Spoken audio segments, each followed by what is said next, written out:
Well, the fact that it's a team that is used to winning, they dominate a lot of the games in there. They have some very talented players. They have a great manager, and they have a really specific way of playing that it makes it really, really tricky. And they have huge experience in Champions League. They play in Champions League every year, and they know what they're talking about, and it will be tough.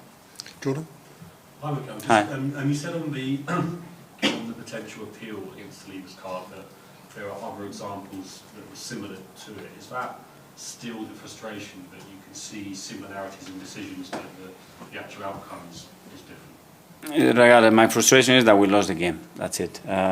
Regardless of the decision, that we cannot change this, and I said it after the match, we're not going to spend any time on that. I leave that for the club. And like after these run of spells when you've had red cards, it can really test a group. When you've been in that dressing room, is it a group that feels like the world's against them, or is it a group that's galvanised and saying, come on, let's go and show them? It's absolutely galvanized, and they show their teeth, and they fight against the situation, and they get comfortable. They say, okay, this is what we have to play, how we have to do it. We're going to do it, and we are happy with that. But we understand as well that the margins of being successful and earning the results that we want minimizes, and obviously we need to change that. And you must endure that, because there were times maybe when situations like this have then spiral, but that doesn't seem to happen with this group. They can move on from a decision. I think the relentlessness and the attitude of the team is remarkable. I told them yesterday I watched the game 2 times more, and after the way we play with 10 men in those conditions, being the 3rd time that you have to go through that emotionally, coming back from international again, and it's incredible. Okay, Nick. Hi, Mikel. Hi. I know it's still early days, but I'm just wondering about the format of the Champions League, the big and new one, and how it's going so far. It kind of strikes me that you could lose tomorrow and still have 5 shots at getting the maybe 5 or 6 more points that you'd need to be playing on in February. And it also strikes me that no one here is really talking about the importance of the game, whereas previously you lose one in the group stage and it could be kaput. Yeah. Is it? You said kaput it. No? You said kaput it? Well, right, out of there. Yeah, I like that word. I didn't know that word. Thank you. No. It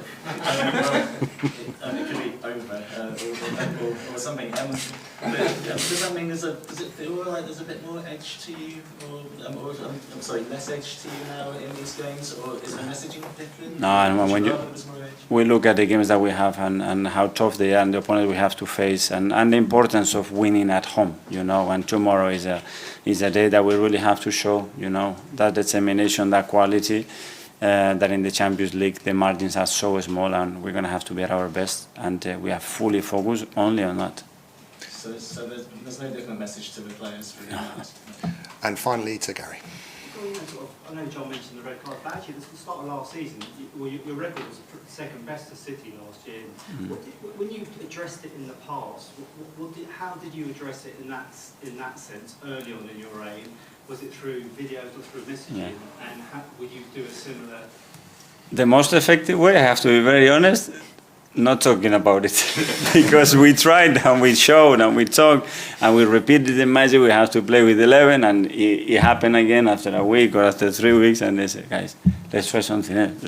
And then it disappeared.